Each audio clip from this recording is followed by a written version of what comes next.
এতিয়া present indefinite টেন্সৰ বাক্য লিখিবলৈ হলে আমি কি কৰিব লাগিব subject plus verb plus object কিন্তু যদি সাবজেক্টটো থার্ড পারসন সিঙ্গুলার নাম্বার হয়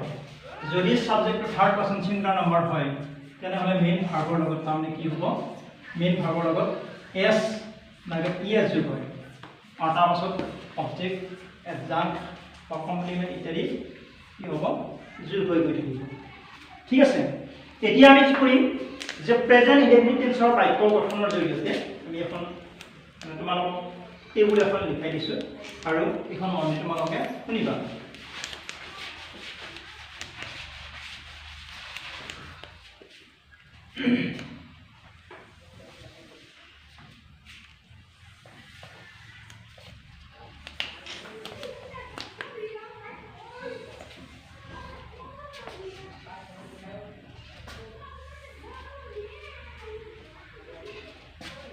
person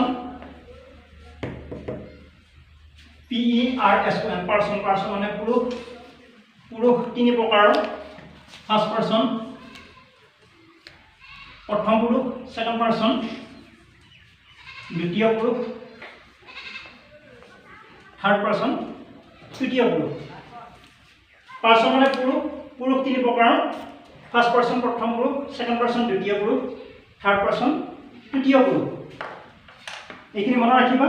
এই পাৰসনটো মনত ৰাখিবা তাৰ পাছতে বচন ইংৰাজীত কোৱা হয় number singular number and plural number ইংৰাজী ব্যাকৰণত নাম্বাৰ বা বচন দুবিধ একবচন সিঙ্গুলাৰ নাম্বাৰ বহুবচন plural number singular number SINGULAR singular number NUMBER number একবচন আৰু plural number PLURAL plural number NUMBER number plural মানে বহুবচন এতিয়া আমি চাওঁ যে ফাৰ্স্ট পাৰসনৰ সিঙ্গুলাৰ নাম্বাৰ কি আই আই মানে মই এটো মনত ৰাখিব ফাৰ্স্ট পাৰসন সিঙ্গুলাৰ নাম্বাৰ অৰ্থাৎ প্ৰথম পুৰুষ একবচন আই আই মানে মই ফার্স্ট পারসন প্লুরাল নাম্বার উই মানে আমি উইটো কি ফার্স্ট পারসন প্লুরাল নাম্বার প্রথম পুরুষ একবচন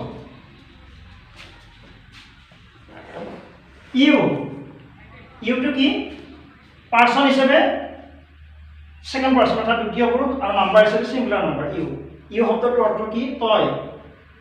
তুমি আপুনি আৰু প্লুৰাল নাম্বাৰ ইউ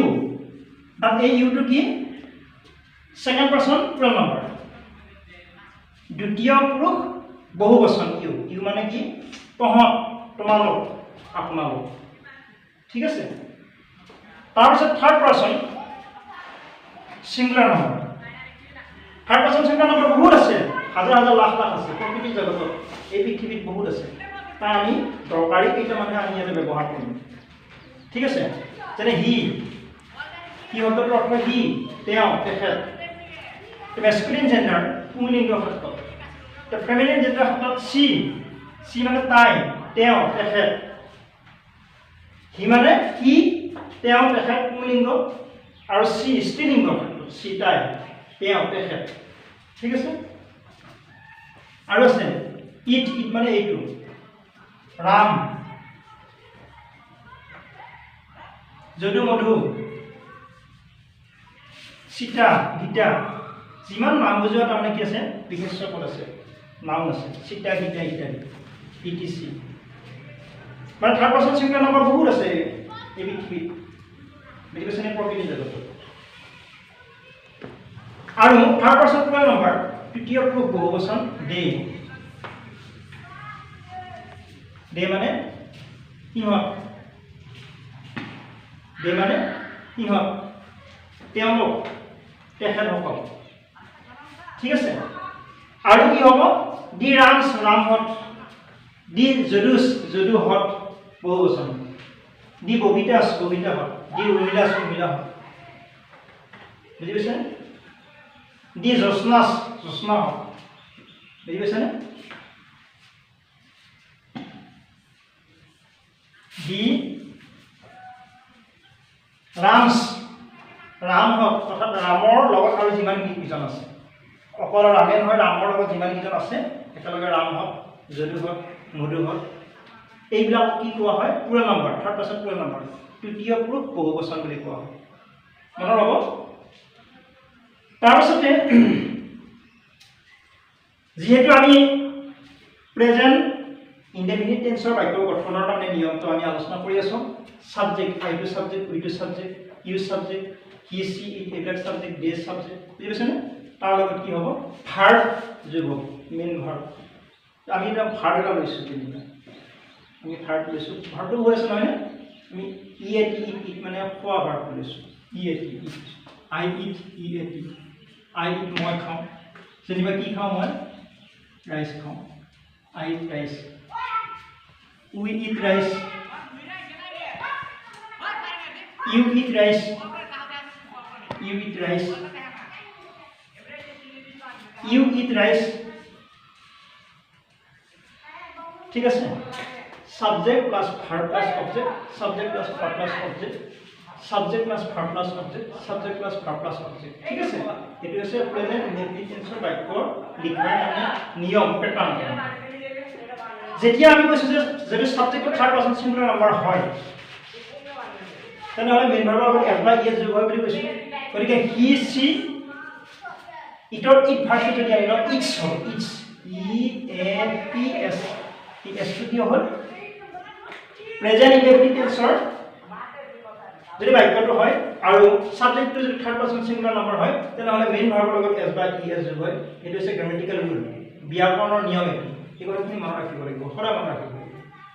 ঠিক আছে নেক্সট তাৰপিছত they eat rice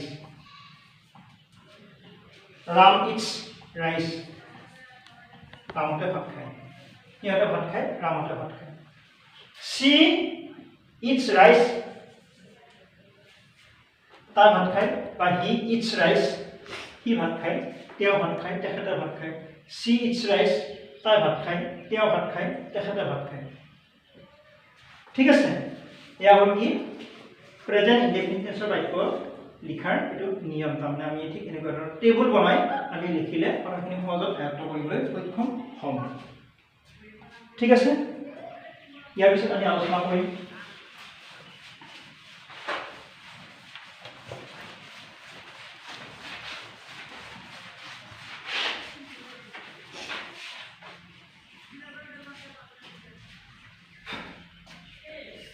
present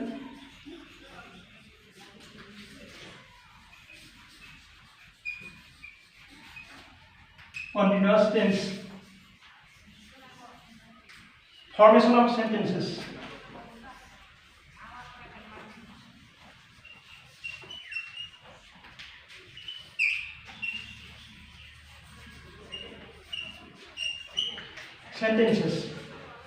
present continuous tense মানে হৈছে বৰ্তমানত চলি থকা বা ঘটি থকা আৰু বাক্য ফৰ্মেশন অফ সেন্টেন্স আমি কেনেকৈ লিখিম প্ৰেজেন্ট কন্টিনিউয়াস টেন্সৰ বাক্য লিখিবলৈ হলে সাবজেক্টৰ লগত সাবজেক্ট অনুসৰি এম ইজ আৰ ব্যৱহাৰ হ'ব plus verb V E R D ভাৰ্বৰ লগত আইএনজি যোগ হ'ব প্লাস অবজেক্ট এডজাংক্ট কমপ্লিমেন্ট ইত্যাদি পিছত হৈ থাকিব এইবিলাক প্ৰয়োজন সাপেক্ষে ঠিক আছে এটা প্ৰেজেন্ট কন্টিনিউয়াস টেন্সৰ ফৰ্মেশন অফ সেন্টেন্সটো কি হ'ব যে সাবজেক্টৰ লগত সাবজেক্ট অনুসৰি কি হ'ব এম কোনোবাটো সাবজেক্টৰ লগত এম কোনোবাটো সাবজেক্টৰ লগত ইজ কাৰোবাৰ লগত কি হ'ব আৰ ব্যৱহাৰ হ'ব ভাৰ্বটো ভি আৰ ডি ভাৰ্বৰ লগত কি হ'ব সদায় আইএনজি যোগ হয় যদি বাক্যটো প্ৰেজেন্ট কন্টিনিউয়াস টেন্স হয় তাৰ পাছত অবজেক্ট ব্যৱহাৰ হ'ব তাৰ পাছত এডজাংক্ট কমপ্লিমেন্ট ইত্যাদি ব্যৱহাৰ হৈ থাকিব ঠিক আছে এতিয়া আমি এখন টেবুলৰ জৰিয়তে বাক্য কেইটামান লিখি দেখাই দিছোঁ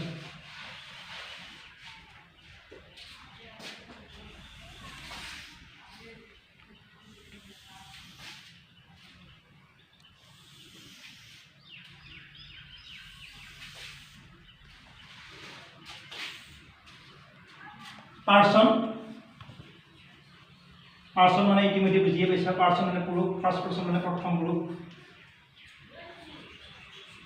সেকেন্ড পাৰ্সন মানে দ্বিতীয় পুৰুষ থাৰ্ড পাৰ্সন মানে তৃতীয় পুৰুষ মানে বাৰু singular number s singular n number singular number এককবচন I আৰু pm plural number first person plural number কি উই নহলে বাৰু সেকেন্ড পার্সন কি হ'ব singular number you plural number কি হ'ব ইউ থার্ড পার্সন কি হ'ব he oblique she oblique it এনেকা ইত্যাদি রাম আমি বহুত লিখিব পাৰোঁ থাৰ্ড পাৰ্সন প্লুৰাল নাম্বাৰ কি হ'ব দে ঠিক আছে তো সাবজেক্টৰ লগত সাবজেক্ট অনুসৰি আই উই ইউ এইবিলাক সাবজেক্ট নহয় নে সাবজেক্টৰ লগত সাবজেক্ট অনুসৰি কি ব্যৱহাৰ হ'ব আই লগত এম ব্যৱহাৰ হ'ব উই লগত কি হ'ব আৰ ব্যৱহাৰ হয় ইউ লগত কি হয় আৰ ব্যৱহাৰ হয় ইউ লগত কি ব্যৱহাৰ হয় আৰ ব্যৱহাৰ হয় হি লগত কি ব্যৱহাৰ হয় সি লগত কি ব্যৱহাৰ হয় ইটোৰ লগত ইজ ব্যৱহাৰ হয় he is she is it is আৰু দে লগত কি হ'ব আৰ ব্যৱহাৰ হয় গতিকে এই যে এম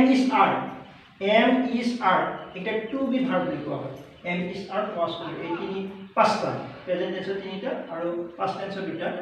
মুঠ পাঁচটা এম ইজ আৰ ওয়াজ স্কয়াৰ এই পাঁচটা টু বি ভাৰ্ব বুলি কোৱা হয় মনত ৰাখিব ঠিক আছে তাৰপিছত আমি মেইন ভাৰ্ব এটা সংযোগ কৰিম এই মেইন ভাৰ্বৰ লগত কি হয় আই এন জি যোগ হয় বুলি কৈছে ভাৰ্বৰ লগত আই এন জি যোগ আই এম ইট ভাৰ্বটো হ'লে কি হ'ব ইটিং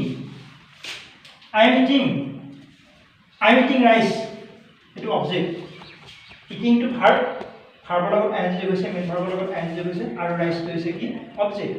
গতিকে I am eating rice. মই ভাত খাই আছো. I am eating rice মানে কি মই ভাত খাই আছো। এই বাক্যটো এটা প্ৰেজেন্ট কন্টিনিউয়াস টেন্সৰ বাক্য অৰ্থাৎ ভাৰ্বৰ কাম চলি আছে। মই ভাত খাই আছো। We are eating rice. We are কি হ'ব eating rice. We are eating rice. আমি ভাত খাই আছো কন্টিনিউয়াস চলি আছে তাত ঘটি আছে ৰানিং অৱস্থাত চলি আছে তাত you are eating rice you are eating rice